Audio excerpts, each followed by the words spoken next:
こんにちは、くまこです。今回ご紹介するのは、ミラコスタのベネチアサイドバルコニールームです。憧れのバルコニールームでしたが、正直、想像とは少し違うものでした。実際に泊まって分かった本音を、包み隠さずレビューします。ぜひ、最後までご覧ください。それでは早速行ってみましょう。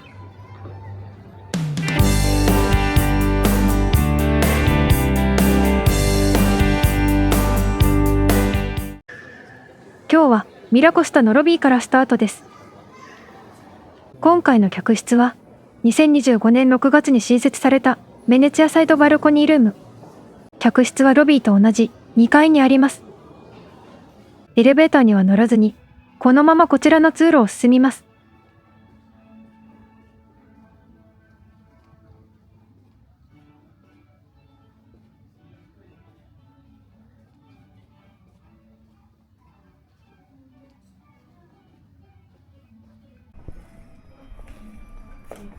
2349열로 가면 되겠다.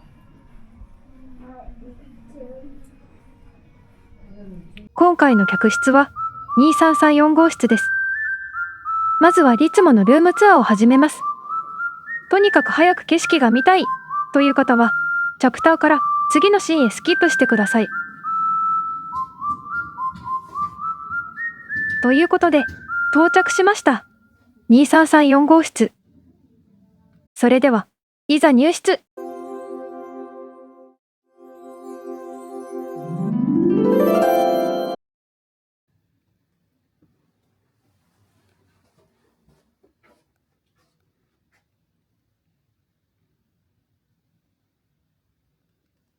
やっぱり素敵なお部屋ですね。クラシックなのに古さを感じさせない、タイムレスで上品な空間です。それでは、お部屋をチェックしていきましょう。こちらの客室は、椅子とテーブルが部屋の隅にセットされています。バルコニーに出入りしやすいように、このレイアウトにしているのかもしれませんね。テーブルの上には、ミラコスタのオリジナルエコバッグと絵はがきが用意されています。どちらも嬉しいお土産です。続いて、テレビ台です。こちらの引き出しには、ナイトウェアが4着用意されています。続いてはベッド周りをご紹介します。ベネチアサイドの客室らしく、ヘッドボードには優雅なゴンドラ苗が描かれています。見ているだけで余剰を誘われます。ベッドとベッドの間にあるナイトテーブル。こちらの引き出しの中には懐中電灯が用意されています。客室に入ってすぐのところにあるこちらの大きな扉はクローゼットです。開けてみると中には十分な収納スペースが広がっています。こちらには予備の枕や毛布、ハンガー、靴べらのほかスリッパも用意されています。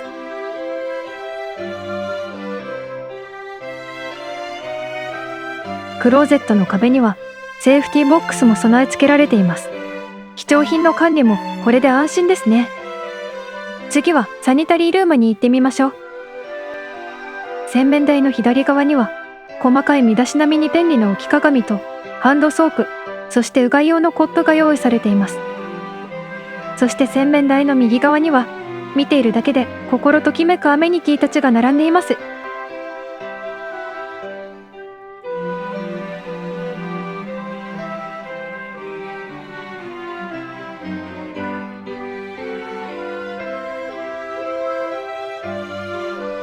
洗面台の左側の引き出しにはティッシュとスキンケアセット、そして右側の引き出しにはドライヤーとヘアブラシが用意されています。サニタリールームの右手、ミッキーが描かれたこちらの扉はバスルームです。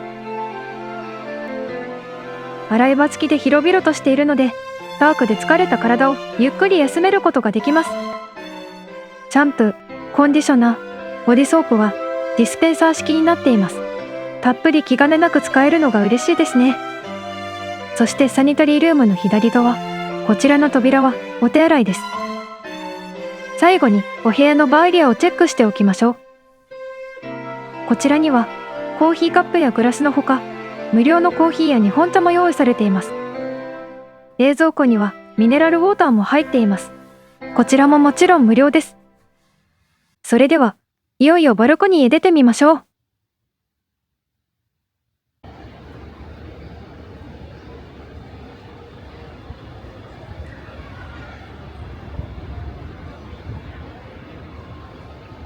どうです？この景色。まるでベネチアの街に入り込んだみたいですよね。目の前はゴンドラ乗り場。ゴンドリエたちの活気あふれる掛け声が響きます。風に乗って届くパークの BGM とゲストの皆さんの楽しげな笑い声。どこにいてもディズニーの魔法を感じられる至福の音色に包まれています。これこそがミラコスタに泊まる人だけが味わえる最高の BGM ですね。ただ、こちらのバルコニー、ちょっとした難点があるんです。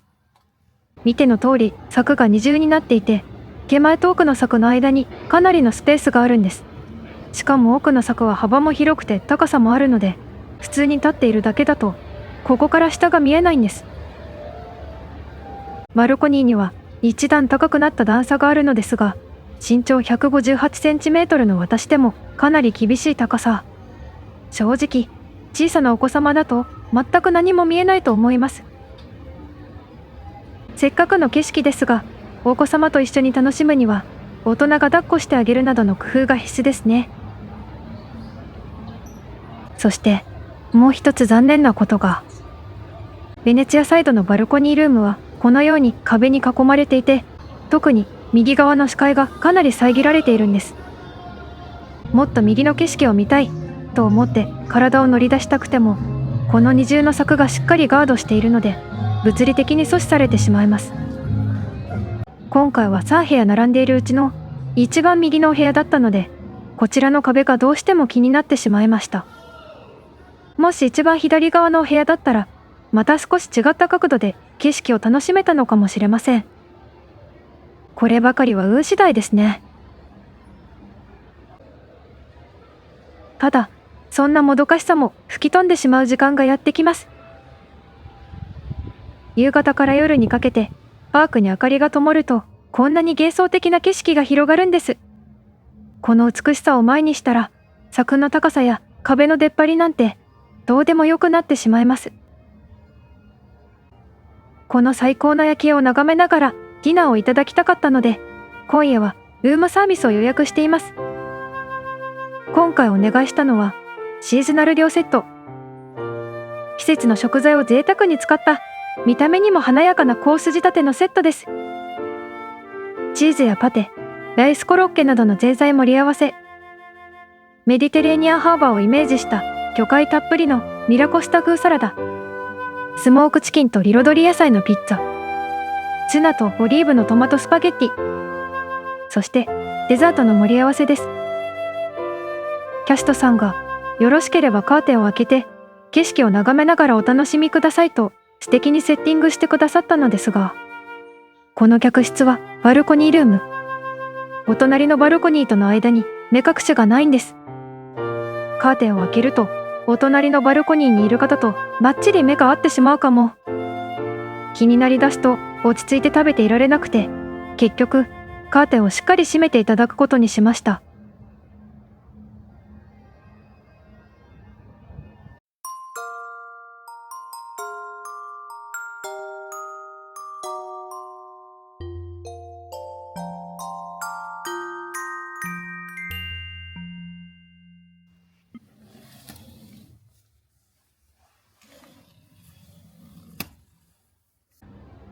おはようございます。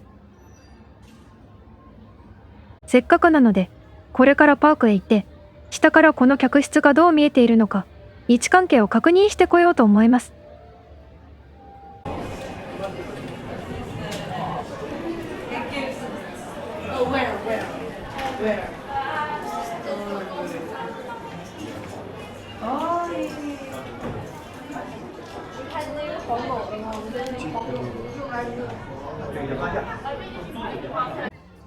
あちらがバルコニールームですね。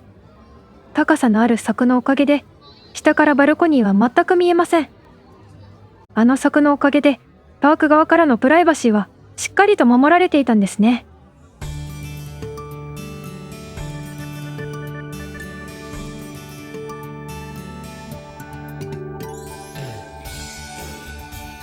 今回のベネチアサイドバルコニールーム、それは華やかな期待感と実際に過ごして見えてきたリアルが同居するとても奥深い滞在でした。多くの YouTuber さんやブロガーさんが最高と絶賛されていたので、私の中で期待値が上がりすぎていたのかもしれません。やはりバルコニールームはお隣さんとの距離が近く、私はどうしても視線が気になってカーテンを閉めてしまいました。さらにお部屋の位置によっては壁が視界を遮ることもあります。一方で熊尾は視線なんて全然気にならないと言ってバルコニーを満喫していましたので、熊尾のようなタイプの人にはこれ以上ない特等席になるはず。まさに性格によって向き不向きがはっきり分かれるお部屋だと感じました。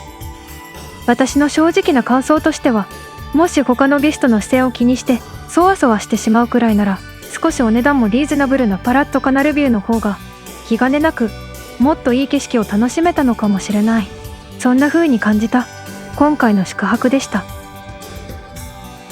今後もディズニーホテルの魅力を、いいところもちょっぴり残念なところも私らしく正直にお伝えしていこうと思います。